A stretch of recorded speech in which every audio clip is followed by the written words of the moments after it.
በስመ አብ ወወልድ ወመንፈስ ቅዱስ አሐዱ አምላክ አሜን። በጌታችን በመድኃኒታችን በኢየሱስ ክርስቶስ ጸጋና ሰላም ምሕረትም ይብዛላችሁ። የተወደዳችሁ የልዑል አምላክ የእግዚአብሔር ቤተሰቦች በእግዚአብሔር ምሕረት እና በእግዚአብሔር ደግነት ደግሞ እግዚአብሔር ሁለንተናችንን ጠብቆ ለዚህ ሰዓትና ለዚህ ጊዜ ስላደረሰን ለስሙ ክብር ይሁንለት። ባስለመደን ምሕረት እና ጸጋ መጠን ዛሬም የእርሱ የሆነውን ምንሰራበትንና ምንታነጽበትን ለሕይወታችንም እጅግ የሚጠቅመንን ነፍሳችንን የሚያለመልመውን እሳት ሆኖ ገለባ ማንነታችንን ከሕይወታችን ላይ የሚያስወግድ የሚያጥበውን የሚያንጸውን ደግሞ የሚያነጻውን የአምላካችንን የረድኤት ቃል የበረከት ቃል በዚህ ሰዓት እንካፈላለን። እንደ እግዚአብሔር አምላካችን መልካምና በጎ ፈቃድ ዛሬ የምንማማርበት የትምህርታችን ርዕስ የሚሆነው ከፍቅር የመነጨ አምልኮ በሚል ይሆናል።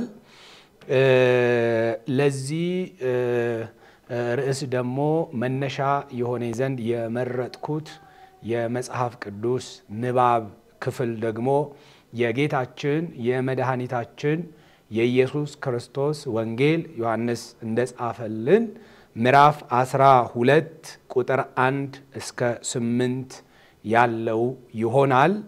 አስቀድሜ ክፍሉን በማንበብ እጀምራለሁ። የዮሐንስ ወንጌል ምዕራፍ 12 ቁጥር 1 እስከ 8 እንዲህ ይላል። ከፋሲካም በፊት በስድስተኛው ቀን ኢየሱስ ከሙታን ያስነሳው አልዓዛር ወደ ነበረበት ወደ ቢታንያ ወጣ። አልዓዛር ወደ ነበረበት ወደ ቢታንያ መጣ። በዚያም እራት አደረጉለት። ማርታም ታገለግል ነበር። አልዓዛር ግን ከእርሱ ጋር ከተቀመጡት አንዱ ነበረ። ማርያምም ዋጋው እጅግ የከበረ የጥሩ ናርዶስ ሽቶ ንጥር ወስዳ የኢየሱስን እግር ቀባች፣ በጠጉሯም እግሩን አበሰች። ቤቱም ከናርዶስ ሽቱ ሞላ። ነገር ግን ከደቀ መዛሙርቱ አንዱ አሳልፎ ሊሰጠው ያለው የስምዖን ልጅ የአስቆሮቱ ይሁዳ ይህ ሽቱ ለ300 ዲናር ተሽጦ ለድሆች ያልተሰጠ ስለምን ነው አለ። ይህንም የተናገረ ሌባ ስለነበረ ነው እንጂ ለድሆች ተገዶላቸው አይደለም። ከረጢትም ይዞ በውስጡ ከሚገባው ይወስድ ስለነበረ ነው። ኢየሱስም ለምቀበርበት ቀን እንድትጠብቀው ተዋት፣ ድሆችስ ሁልጊዜ ከእናንተ ጋር ይኖራሉና እኔ ግን ሁልጊዜ ከእናንተ ጋር አልኖርም አለ ይላል። ስለ ቃሉ የአምላካችን የእግዚአብሔር ስም ለዘላለም የተባረከ ይሁን። እንግዲህ የዮሐንስ ወንጌል 12ኛው ምዕራፍ የሽግግር ምዕራፍ ነው። ጌታችን ኢየሱስ ክርስቶስ በተለይ በመጀመሪያዎቹ 11 ምዕራፎች ዮሐንስ ወንጌል ምዕራፍ 1 እስከ ምዕራፍ 11 ማለት ነው፣ ሰፊውን ለሕዝብ ያስተማረውን ትምህርት የያዘ ነው። ሁለተኛው ክፍል ደግሞ ለደቀ መዛሙርቱ ያስተማረውን ትምህርት ይይዛል። ዮሐንስ ከምዕራፍ 13 እስከ ምዕራፍ 17 ድረስ ያለው የስንብት ትምህርት ወይም ደግሞ ጌታ ኢየሱስ ክርስቶስ እሱን ለሚከተሉት ከሱ በኋላ የመንግስቱ ምስክሮች ሆነው ይህንን ወንጌል ይዘው ለሚሄዱት ለደቀ መዛሙርቱ የሰጣቸውን ትምህርት የምናይበት ክፍል ነው። ስለዚህ ለሕዝቡ ባስተማረው ትምህርትና ደግሞ ለደቀ መዛሙርቱ በሚያስተምረው ትምህርት መካከል እንደ መሸጋገሪያ እንደ ድልድይ የሆነ ነው። ዮሐንስ ወንጌል ምዕራፍ 12 የሽግግር ምዕራፍ ያልኳችሁ ከዛ አንፃር ነው። እንግዲህ በዚህ በሽግግር ምዕራፍ ውስጥ የመጀመሪያው አንቀጽ በተለይ ቁጥር 1 ላይ ምዕራፍ 12 ቁጥር 1 ላይ የፋሲካ በዓል ሊከበር በአይሁድ ሥርዓት አይሁድ ከግብፅ የባርነት ዓለም ነፃ የወጡበትን በዓል የሚያስቡበት ነው። መታሰቢያ ነው ፋሲካ ማለት ነው። እና ይሄ ፋሲካ ሊያከብሩ 6 ቀን ሲቀረው ጌታ ኢየሱስ ክርስቶስ በየት እንደነበረ ከነማን ጋር እንደነበረና ምንስ እንደተደረገለት የመጀመሪያው አንቀጽ ይሄንን ይነግረናል። እንግዲህ ጌታችን ኢየሱስ ክርስቶስ የመጣበት ዓላማ እንግዲህ ለሰው ልጆች ኃጢአት ሊሞት እንደሆነ ለሰው ልጆች ኃጢአት ተላልፎ ሊሰጥ እንደሆነ የእግዚአብሔርን ፍቃድ ሊፈጽም እንደተገለጠ ወይም ደግሞ የዲያብሎስን ሥራ እንዲያፈርስ እንደተገለጠ ይሄ ወደ ፍጻሜ ወይም ደግሞ አገልግሎቱ ወደ ፍጻሜ የደረሰበት ለሰው ልጆችም ተላልፎ የሚሰጥበት ቤዛ ሆኖ የሚሰጥበት ጊዜ ወይም ደግሞ ሰዓት እንደደረሰ ይሄ ክፍል ይነግረናል። ምዕራፍ 12 ነው የሚነግረን። ጌታ ኢየሱስ ክርስቶስ ተላልፎ የሚሰጥበት ሰዓት ደርሷል ነው። በምዕራፍ 12 ቁጥር 1 ላይ ደግሞ አበክሮ የሚነግረን ፋሲካ በዓል ሊከበር 6 ቀን ይቀረዋል ማለት ነው። ስለዚህ ፋሲካ ከመከበሩ 6 ቀን በፊት ስለሆነው ነገር ነው የሚነግረን ማለት ነው። ምንድነው የሆነው ነው? ከዚህ በፊት በምዕራፍ 11 ላይ ጌታ ኢየሱስ ክርስቶስ በሞት ላይ ስልጣን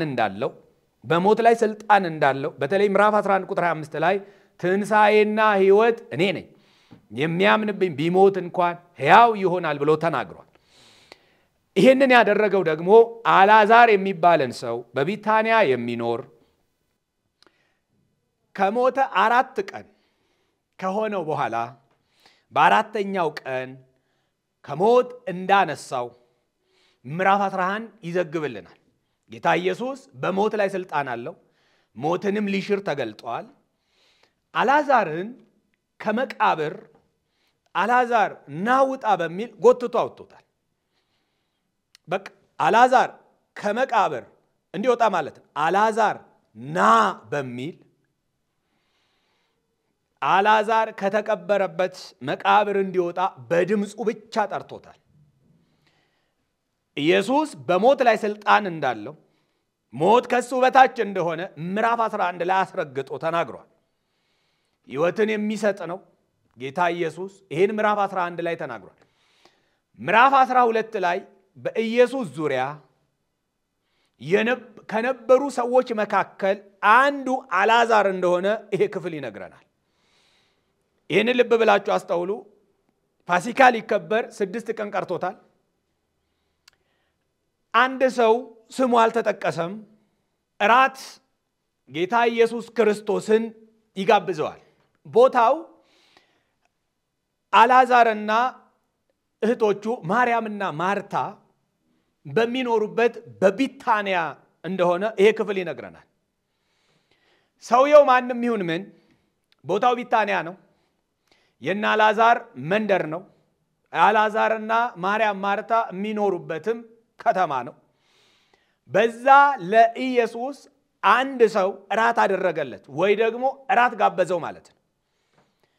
እንግዲህ ያ ቤተሰብ ኢየሱስን ብቻ ሳይሆን ኢየሱስ ባለበት ኢየሱስ እራት በተጋበዘበት ቤት ውስጥ ማርያምም አለች፣ እንዲሁም ደግሞ ማርታም አለች፣ እንዲሁም ደግሞ ከሞት የተነሳው አልዓዛርም አለ። ሲቀጥልም ደግሞ ደቀ መዛሙርቱም አሉ። እንግዲህ በዚህ ቤት ምንድነው የሆነው ነው? ሰውየው እራትን የጋበዘው ጌታ ኢየሱስ ክርስቶስ ወደ ቤቱ ገብቷል። በዙሪያው ደግሞ አልዓዛርም አለ። ሐዋርያቱም ደቀ መዛሙርቱም አሉ። የአልዓዛርም ቤተሰብ ማርያምና ማርታም አሉ። በተለይ ሁለቱ ሴቶች ማርያምና ማርታ መገለጫ አላቸው። ማርታ ታገለግል ነበር ይላል።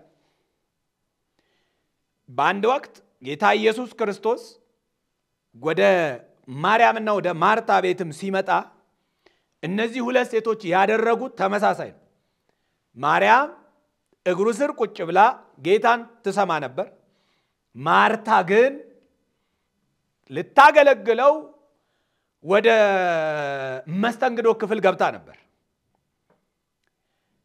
እንዳውም ላስታውሳችሁ በማርያም ጌታ ኢየሱስ እግር ስር መቀመጥ ማርታ የተደሰተች አይመስልም።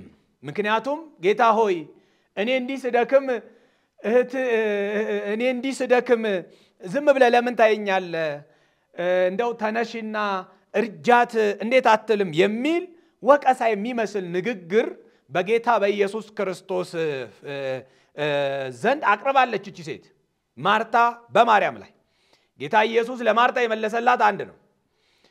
ማርታ ሆይ በብዙ እንደው ተኳትኛለሽ፣ በብዙ ነው ምትለፊው፣ የሚያስፈልገው አንድ ነገር ነው ወይ ደግሞ የሚያስፈልገው ጥቂት ነገር ነው።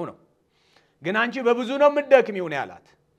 ማርያምን በተመለከተ ግን ማንም ሊቀማት የማይችለውን በጎን ዕድል መረጠች ብሎ ጌታ ኢየሱስ መስክሮላታል። በጎ ዕድል ምንድነው? ከእግሩ ስር መገኘት ማለት ነው። መልካም ዕድል ምንድነው?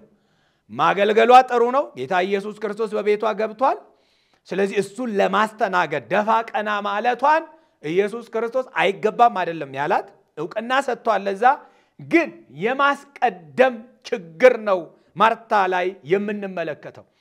ጌታ ኢየሱስ ቤቷ ገብቶ ቅድሚያ ለሱ ነበር እንደ ማርያም ማለት ነው መስማት፣ ከእግሩ ስር መሆን፣ እሱን መፈለግ ነበር ማለት ነው። ይሄው ታሪክ ተመልሶ በሰውም ቤት ጌታ ኢየሱስ ራት በተጋበዘበት ቤት ይሄንኑ አይነት አገልግሎት ሲያደርጉ ወይም ሲሰጡ እንመለከታለን። ማርታ ታገለግል ነበር። በቤቷም ኢየሱስ ሲመጣ ታገለግላለች። ሰውም ቤት ስትገባ ታገለግላለች። ተመልከቱ። ማርያምስ በራሳቸውም ቤት ሲመጣ እግሩ ስር ነበረች። አሁንም ይሄ ክፍል ዮሐንስ 12:1-8 ትኩረት አድርጎ የሚነግረን ማርታ ያደረገችውን ነገር ሳይሆን ማርያም ያደረገችውን ነገር። ምንድነው ይሄ ክፍል የሚነግረን? ማርያም ለኢየሱስ ያላትን ፍቅር ገለጠች። ምን ማለት ነው? ኢየሱስ ክርስቶስን አመለከችው። በኢየሱስ እግር ስር ትሰማ የነበረች ያቺ ሴት በእግሩ ስር ተደፋች። በእግሩ ስር ቁጭ ብላ ትሰማ የነበረች፣ በእግሩ ስር ሆና ታደምጥ የነበረች፣ በእግሩ ስር ሆና ከማር ይልቅ የሚጣፍተውን የሕይወትን ቃል ትሰማ የነበረች ይቺ ሴት አሁን ደግሞ በእግሩ ስር ተደፍታ ስታመልከው እናያለን። መውደዷን በአምልኳ ውስጥ እናያለን። ስለወደደችው አመለከችው ማለት ነው። ስለወደደችው ሰገደችለት ማለት ነው። ስለወደደችው ተገዛችለት ማለት ነው። ምንድነው የሆነው? ራት ነው ጌታ ኢየሱስ ክርስቶስ የተጋበዘው። ማርታ እንደለመደባት ታገለግላለች። ማርያም እጅግ የከበረ የሁላችሁ ክፍሉ የሚለውን ላስታውሳችሁ። አሁንም ቁጥር 3 ላይ ምዕራፍ 12 ቁጥር 3 ላይ ማርያምም ዋጋው እጅግ የከበረ፣ እንግዲህ ትልቅ ነው ዋጋው ማለት ነው። ዋጋው እጅግ የከበረ የጥሩ ናርዶ ሽቶ ንጥር ወስዳ የኢየሱስን እግር ቀባች። መጀመሪያ የናርዶሱ ሽቶ ዋጋ ቢወጣለት እጅግ ነው ማለት እንዲሁ በቀላል ዋጋ የሚገኝ አይደለም ማለት ነው። ወይም ደግሞ ርካሽ አይደለም፣ ውድ ነው ማለት ነው። የናርዶሱ ሽቶ ማለት ነው የከበረ ነው። መግለጫውን ተመልከቱ። የከበረ ነው። ምኑ? ዋጋውም የከበረ ነው። ሽቶውን በራሱ የከበረ ነው። የዋጋውን ትልቅነትና የሽቶውን ክቡርነት እናያለን። ይሄ እንዳትረሱ። ዋጋው ትልቅ ነው። ዋጋው ብቻ ሳይሆን ናርዶስ ሽቶውን በራሱ የከበረ ነው። ምን አደረገች? ወሰደች። ከዛስ ለራሷ ተቀባች ወይ? አልተቀባችም። የኢየሱስን እግር ቀባች ይላል። ያደረገችው ነገር ምንድነው? የኢየሱስን እግር ቀባች። ከዛም ቀጠለች። እንደገና እግሩን በመቀባት ብቻ አላቆመችም፣ በጠጉሯም እግሩን አበሰች ይላል። እግሩ ላይ አፈሰሰችው። የሚደንቅ ነው። ይሄንን የከበረ ሽቶ እግሩ ላይ አፈሰሰችው። ከዛ ደግሞ በፀጉሯም እግሩን አበሰችው። ራሷን ሰጠች ማለት ነው። ክብሯን የሰጠችው ወገኖቼ፣ ክብሬ አንተ ነህ ስትል ማለት ነው። ልክ እዛ ራዕየ ዮሐንስ ምዕራፍ 4 ላይ እንደምናነበው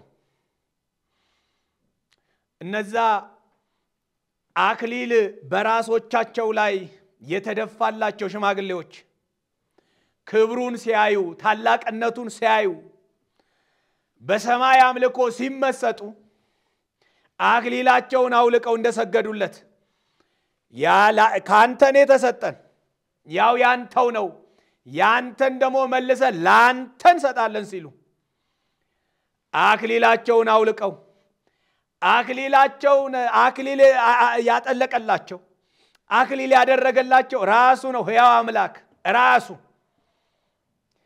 ሲያከብራቸው አክሊል ያደረገላቸው። ግን ይሄ አክሊል ላንተ ነው አሉ።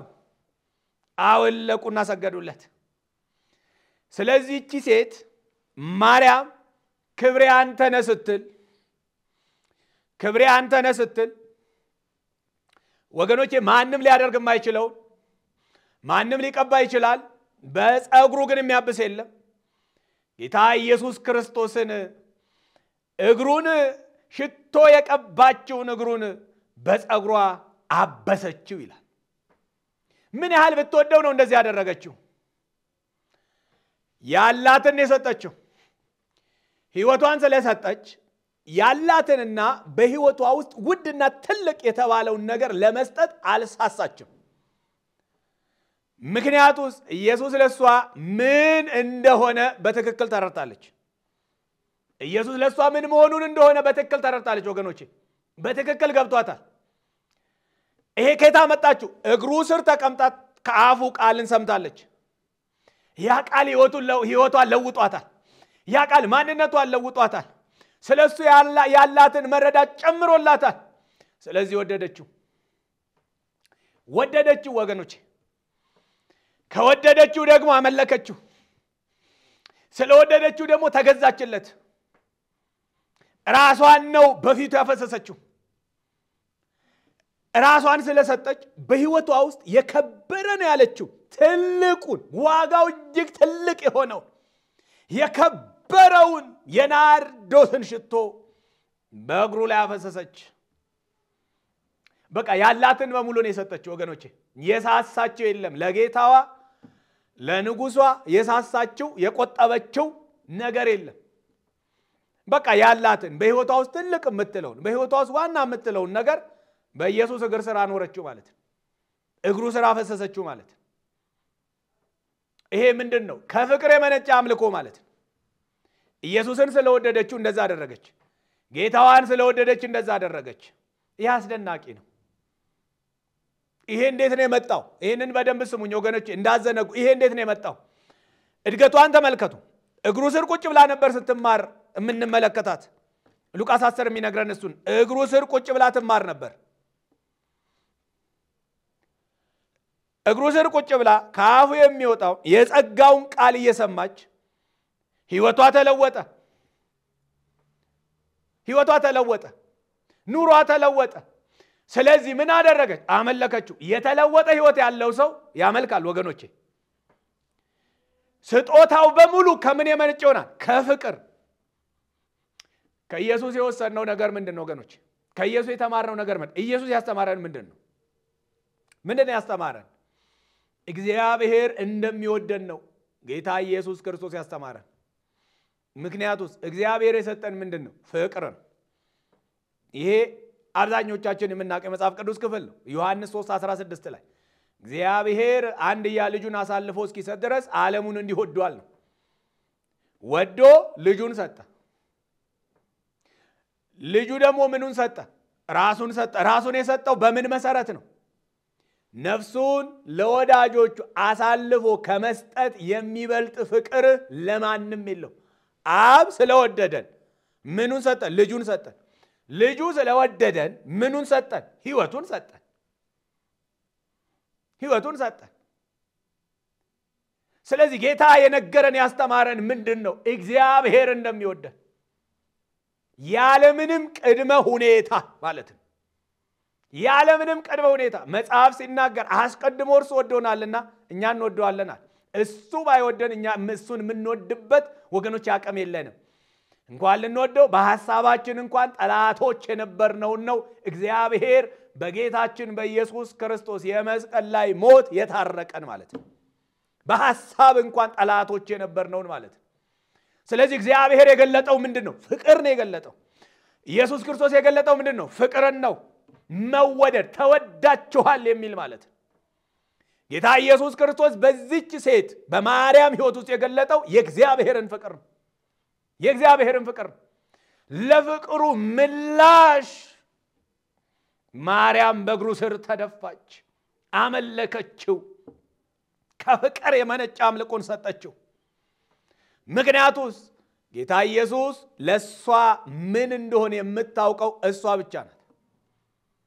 ምን እንደሆነ የምታውቀው እሷ ብቻ ስለሆነች ያላትን ብቻ አይደለም ወገኖቼ፣ እጅግ ዋጋው ምን ያለ የከበረ ትልቅ የሆነ ሽቶ በራሱ ክቡር የሆነ ዋጋው ትልቅ ነው። እንዲህ በቀላሉ የሚገኝ አይደለም ማለት ነው። እንዲህ በቀላሉ የሚገኝ አይደለም። ትልቅ ዋጋ ያለው እጅግ የከበረ ሽቶን በእግሩ ላይ አፈሰሰች። መውደዷን ገለጠች። በፀጉሯ አበሰችው። ክብሬ አንተና አለችው። ያላትን ለመስጠት አልሳሳችም። ያላትን ለመስጠት በሕይወቷ ውስጥ ትልቅ የምትለውን ነገር ለመስጠት ዋናዋን ለመስጠት አልሳሳችም። ወገኖች አልሳሳችም። ዋናውን ለኢየሱስ ለመስጠት ለወደዳት ለመስጠት አልሳሳችም። ያላትን በሙሉ ሰጠች ማለት ነው። ትልቅ የምትለውን ነገር ሰጠች እና እሷ ደስተኛ ናት። እዚህ ጋር እናስተውላለን። እሷ ደስተኛ ናት በሆነው ነገር። ምክንያቱም ከልቧ ነው አይመነጨው። ከልቧ ስለመነጨ በሆነው ነገር በሙሉ ደስተኛ ናት። ነገር ግን በዙሪያዋ ያሉትስ ስለዚህ ነገር ምን አሉ የሚለውን ላሳያችሁ። በሆነው ነገር ቁጥር 4 ላይ ምዕራፍ 12 ቁጥር 4 ላይ ነገር ግን ይላል ዮሐንስ ከደቀ መዛሙርቱ አንዱ አሳልፎ ሊሰጥ ያለው የስምዖን ልጅ አስቆሮቱ ይሁዳ ይህ ሽቶ ለ300 ዲናር ተሸጦ ለድሆች ያልተሰጠ ስለምን ነው አለ። ከደቀ መዛሙርቱ መካከል አንዱ ዮሐንስ ያው ለይቶ የሚነግረን ስለ ይሁዳ ነው። ማቴዎስ ላይ ማርቆስ ላይ ስንመለከት ደግሞ ትኩረት የሚያደርጉት እነሱ ደቀ መዛሙርቱ ማጉረምረማቸው ላይ ነው። ደቀ መዛሙርቱ በሙሉ አጉረምርመዋል። ዮሐንስ የሚነግረን ግን ለይቶ ይሁዳን ከደቀ መዛሙርቱ አንዱ አሳልፎ ሊሰጠው ያለው የስምዖን ልጅ አስቆሮቱ ይሁዳ ምን አለ? ይህ ሽቶ በ300 ዲናር ተሽጦ ማለት እንግዲህ ዋጋውን ያውቀዋል ማለት ነው። ዋጋውን ያውቀዋል ማለት ነው እንጂ ዝም ብሎ ግምት አይመስልም። በ300 ዲናር ተሸጦ ለድሆች የማይሰጠው ለምንድን ነው አለ ማለት ነው። የዋጋውን ሽቶ ዮሐንስ አልነገረንም። እጅግ የከበረ ነው የሚለው። ይሁዳ ግን 300 ዲናር ያወጣል። 300 ዲናር ቀላል አይደለም በወቅቱ በነበረው ማለት ነው። እንግዲህ የአንድ ዓመት የአንድ የቀን ሰራተኛ ደሞዝ ማለት ነው።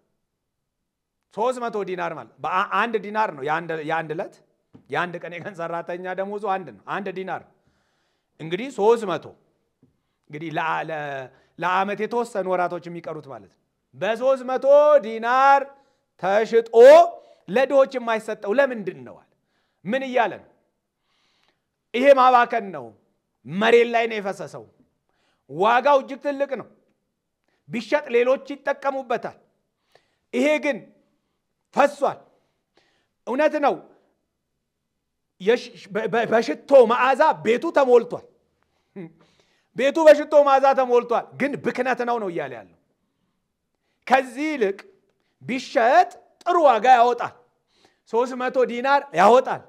ይሄን ገንዘብ ደግሞ ምን እናረግበታለን? ለድሆች ለተቸገሩት ብንረዳበት አይሻልም ወይ? አስተውሉ። ከኢየሱስ ተወስዶ አይደለም ድሆች የሚረዱት ማለት ነው። የኢየሱስ ይጀመር ለኢየሱስ ነው። ለሱ የሚሆን ነገር ለሱ ነው። ለማንም ሊሆን አይችልም። ለማንም ሊሆን አይችልም። ለሱም ይሆን ነገር አይተካም። በማንም አይተካም። ግን ይሁዳ ሂሳብ ሰራ ማለት ነው። ጎበዝ ሂሳብ ሰራተኛ ነው። ሂሳብ ሰራ። ማንነቱንና ይሄንን ያለበትን ትክክለኛ ስሜት ግን ዮሐንስ እንደዚህ ብሎ ይነግረናል። ልብ በሉ ቁጥር 6 ላይ ይህንንም የተናገረ ይላል። ይህንን የተናገረ ምን ማለት ነው? ይህንን የተናገረ ማለት ይሁዳ ከሚባክን 300 ዲናር ተሸጦ ለድሆች ቢሰጥ ጥሩ ነው ያለው ማለት ነው። ይህንን የተናገረው ከሚባክን ቢሸጥ አይሻልም? ድሆችን ረዳበታለን ያለው ነው የሚለው። ይህን የተናገረ ሌባ ስለነበረ ነው እንጂ ለድሆች ተገዶላቸው አይደለም። ሌባ ስለሆነ ነው። ይሸጥ ያለው ሌባ ስለሆነ ነው? አዎ። እንጂ ለድሆች አስበው አይደለም ነው።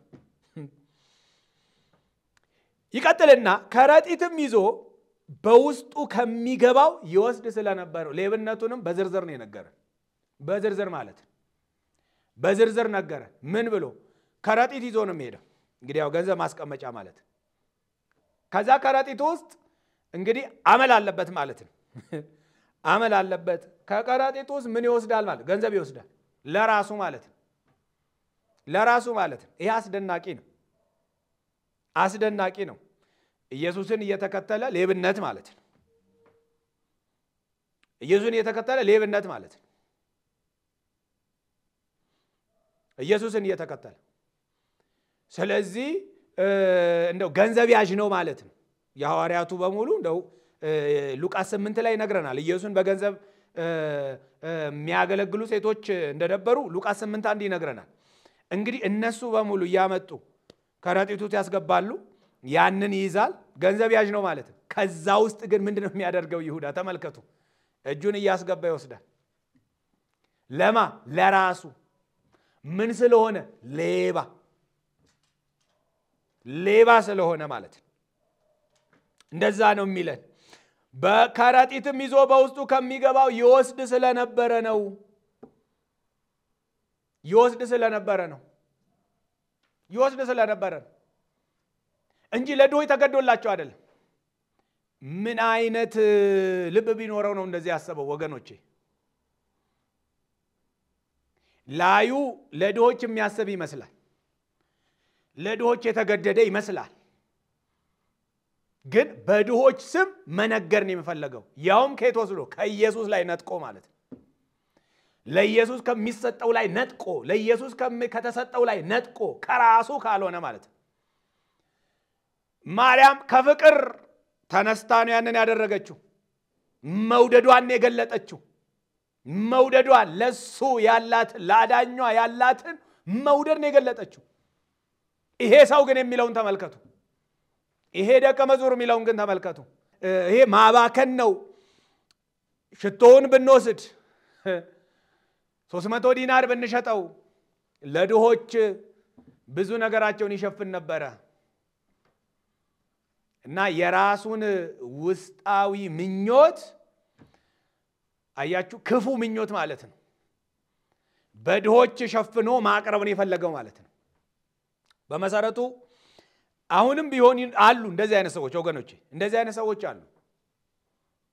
አሉ በድሆይ ስም የሚነግዱ ማለት ነው በድሆይ ስም የሚነግዱ ማለት ነው የራሳቸውን ውሳጣዊ ክፉ ምኞት በድሆይ ሽፋን ማለት ነው ለድሆይ ተብሎ የሚመጣው ለምስኪኖች ተብሎ የሚመጣው ለራሳቸው የሚሰበስቡ ማለት ነው ከሌላው ግሮሮ ላይ የሚነጥቁ ከሌላው ላይ የሚነጥቁ ወገኖቼ ብዙ የይሁዳ አይነት ማንነት ያላቸው ሰዎች አሉ ለማንኛውም ይሁዳ ይሄ ነገር ተሸጦ ለድሆች ቢሰጥ ይሻል ነበር አይሻልም ወይ ያለው ለድሆች አስቦ ሳይሆን ሌባ ስለሆነ ከረጢቱ ውስጥ ከገባው ስለሚሰርቅ ነው ስለሚሰርቅ በቃ መንፈስ ቅዱስ እንደዚህ ነው የሚነግረን ስለዚህ ማርያም ባደረገችው ነገር ተቃዋሚ ነበር ማለት ነው ፍቅሯን ስገልጥ ተቃዋሚ ነበር ማለት ነው ማን ነው እሱ ይሁዳ እንደዚህ ክፍል ማለት ነው እንደ ዮሐንስ 12 ክፍል ማለት ለድሆች ይሰጣል ማለት ነው ይሄን ያለው ምኞቱን ይነግረናል ምን ስለሆነ ነው ሌባ ስለሆነ ነው ጌታ ኢየሱስ ምን አለ ጌታ ኢየሱስ ያለውን ቁጥር 7 እና ቁጥር 8 ላይ እንመልከት ኢየሱስም ለምቀበርበት ቀን እንድትጠብቀው ተዋት አለ ማለት ነው እንዳውም በማቴዎስ ላይ አታድክሟት ይላል አታድክሟት ተዋት ድሆች ሁሉ ጊዜ ከናንተ ጋር ይኖራሉና እኔ ግን ሁሉ ጊዜ ከናንተ ጋር አልኖርም ማለት አሁን ኢየሱስ የሰጠው መልስ ተመልከቱ እቺ ሴት ለምቀበርበት ቀን አደርጋለች ነው እንግዲህ ገብቷት ይሆን ሳይገባት ይሆን ግን ኢየሱስ ክርስቶስ ለምቀበርበት ቀን አደረገችው አለ ያው ታሳውሳላችሁ መግደላዊት ማርያም እዚሁ ክፍል ላይ እናነባለን ለሊት ሽቶ ለመቀባት መጣለች ወደ መቃብሩ ማለት እና ስትመጣ ግን መቃብሩ ድንጋዩ ተንከባሎ ኢየሱስም በዛ የለም እና ያገኘችው ባዶ መቃብር ሌላ ምንም ነገር የለም ስለዚህ ሽቶ ለመቀባት መጣለች የለም ማለት ነው እሱ ስለዚህ ኢየሱስ ለዛ ቀን አደረገችው ይያለን ለዛ ቀን አደረገችው ለምቀበርበት ቀን ነው ያደረገችው ተዋት ምን አትበሏት አታድክሟት ለድሆች ማሰባችሁ ጥሩ ነው ነገር ግን ድሆች ሁሉ ጊዜ እኮ ከናንተ ጋር አሉ ነው አያችሁ ድሆችን መርዳት ከፈለጋችሁ ሁሉ ጊዜ ከናንተ ጋር አሉ ነው ድሆች ሁሉ ጊዜ አሉ እኔ ግን ሁሉ ጊዜ ከናንተ ጋር አልኖርም ነው ያላቻል ምክንያቱም ያርጋላ ይሄዳል ወደ አባቱ ማለት ነው ዮሐንስ 13 ላይ እኔ ይነግረናል ወደ አብ ይሄዳል ስለዚህ ሁሉ ጊዜ በአካል ከናንተ ጋር አልኖርም ድሆችስ ሁሉ ጊዜ ከናንተ ጋር ይኖራሉ ድሆችን ለመርዳት ቀን ጊዜ አይፈልግም በማንኛውም ሰዓት መርዳት ይቻላል ከኢየሱስ ግን ወስዶ አይደለም ምን ማለት ነው ለኢየሱስ የሚገባውን ግን ወስዶና ነጥቆ ግን አይደለም ስለዚህ ማርያም ያደረገችውን ነገር ኢየሱስ ዕውቅና ሰጥቷል ዳውን በማቴዎስ ላይ ወገኖቼ ይህ ወንጌል በሚሰበክበት በየትኛውም ስፍራ እቺ ሴት ያደረገችው ነገር ይነገራል ብሏል ጌታ ኢየሱስ ይነገራል ለመቃብሩ እንዳደረገችው ይተረካል ለሚቀበርበት ቀን እንዳደረገችው ይነገራል ብሏል ጌታ ራሱ ይነገራል ለመቃብር ያደረገችው ነገር ነው ይነገራል አስቀድማ ይሄንን አደረገች ስለዚህ ምን ተዋት ልቧን አትጎትቱ ልቧን አታዝሉ አታድክሟት ተዋት አለ ዳኛው የቀረበለት ማለት ነው የተገባው አለ እንደዚህ ማለት እንግዲህ ወገኖቼ ይህ ክፍል ይህንን ይነግረናል በተለይ የሁለቱን ሰዎች ማንነት በደንብ እንድናስተውል ፈልጋለሁ አብሮ እየዋለ አብሮ እያደረ የቃሉን ትምህርት እየተማረ የእጆቹን ታምራት እያየ ግን ለኢየሱስ በሚሆነው ነገር የማይደሰተው ይሁዳና እንደው በወንጌላት ውስጥ ከ3 ጊዜ በላይ ሲገናኙ አናይ። ከ3 ጊዜ በላይ ከማርያም ጋር ማለት ከማርታ ከአልዓዛር ከ3ቱ ጋር ማለት በተለይ ከማርያምና ከማርታ ጋር ሉቃስ 10 ጌታ ኢየሱስ ቤታቸው ገብቶ ማርያም ቁጭ ብላ ከእግሩ ስር ሆና ስትማር፣ ሁለተኛው ደግሞ ዮሐንስ ወንጌል ምዕራፍ 11 ላይ ወንድማቸው አልዓዛር ሲሞት ጌታ ኢየሱስ ክርስቶስ መጥቶ ከመቃብር ሲያስነሳው እና ዮሐንስ ሶስተኛው በዚህ በቢታንያ እራት በተጋበዘበት ቤት የይሁዳን ያህል እድል አላገኙም። የይሁዳን ያህል አብረው አልዋሉም፣ አብረው አላደሩም ስለማይነግረን ማለት ነው። ባገኘችው እድል ግን ከእግሩ ስር የማጠፋው በፍቅሩ ሰከረች ማለት ነው። በፍቅሩ ተሸነፈች ማለት ነው። በፍቅሩ ተማርካ ቀረች ወገኖቼ። ግን ይሄን ሁሉ እድል ያገኘው ይሁዳ ግን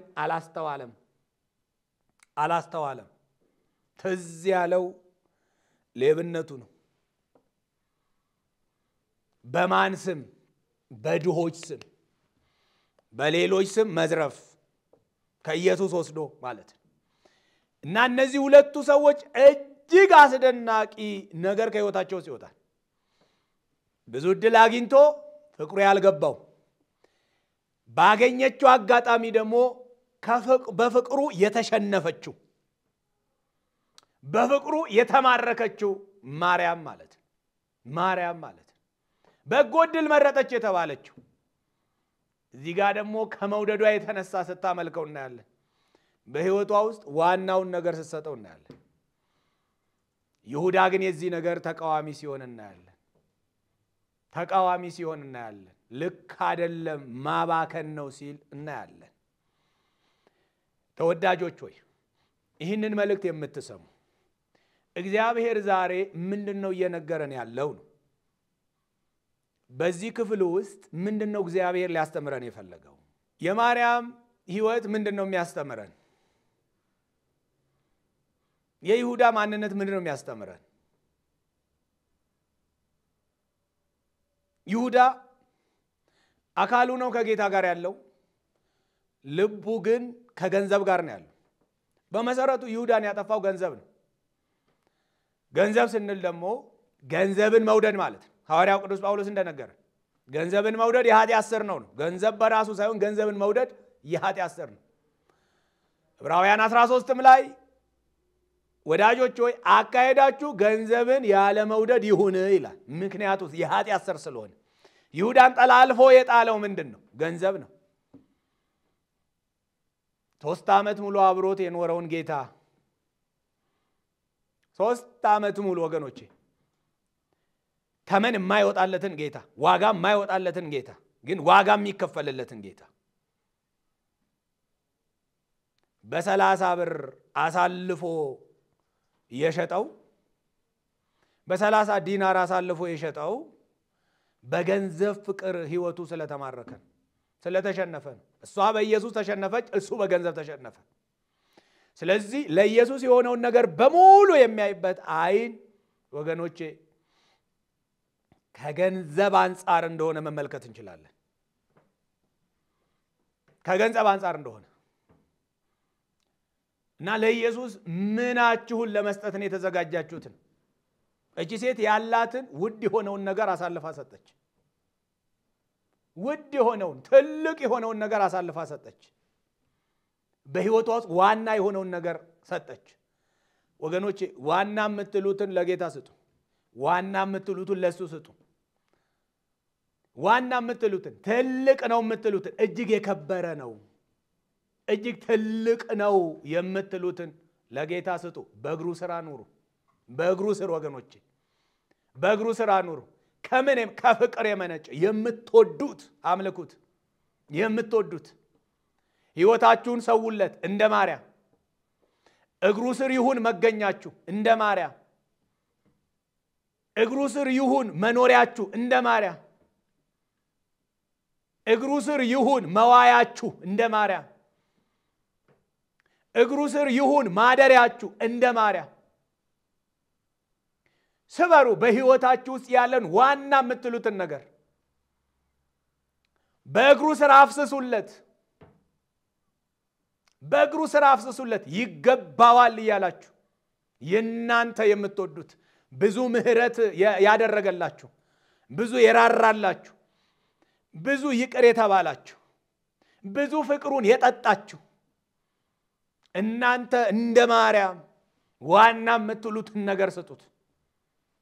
እግሩ ስር ተጣሉ፣ እግሩ ስር ተገኙ፣ እግሩ ስር ውደቁ፣ እግሩ ስር ተንበርከኩ፣ ስገዱለት፣ አምልኩት፣ ሰውለት። ይሄንን ያልተረዳችሁ ደግሞ ወገኖቼ እንደ ማርያም በፍቅሩ እንድትቃጠሉ ደግሞ ጋብዛችኋለሁ። ይህም ባለመረዳት ውስጥ ያላችሁ ዛሬ ላይ ያላችሁ ዛሬ እግዚአብሔር ይህንን እውነት እንድትሰሙ እድል የከፈተላችሁ ምናልባት በገንዘብ ፍቅርም የወደቃችሁ ካላችሁ ገንዘብ ጣዖት ሊሆን እንደሚችል ጌታ ኢየሱስ ተናግሯል። ለሁለት ጌቶች መገዛት አትችሉም ብሏል። ገንዘብንም እግዚአብሔርንም እኩል ይዘን መሄድ አንችልም። በገንዘብ ፍቅር የተጣለላችሁ ለገንዘብ ብላችሁ ሰውን አሳልፋችሁ የሰጣችሁ ለገንዘብ ብላችሁ ወገኖቼ ለገንዘብ ብላችሁ እንባን ያፈሰሳችሁ ደምን ያፈሰሳችሁ ተመለሱ። በዚህ ወቅት ተመለሱ። የጌታን ምህረት አትክፉ። የጌታን ምህረት አስቡ። የተዘረጋችውን የቸርነት ክንዱን አስቡ። ሶስተኛውና የመጨረሻው ከዚህ ክፍል እንደው በትክክል ልንረዳ የምንችለው ያለንን ነገር በሙሉ ዋና የምንለውን ነገር በሙሉ ለጌታ ይገባዋል የምንለውን ነገር በሙሉ ለሱ ብቻ እንደሆነ ደግሞ ተረድተን የሱ የሆነው ነገር በሙሉ የሱ ነው። ከሱ ወስደን ለሌላው አንሰጥም፣ ለዶችም አንሰጥም። የሱ ለሱ ነው። ይሄንን አውቀን መኖር አለብን። ለሱ ብቻ ነው ወገኖች። የሱ ለሱ ብቻ ነው።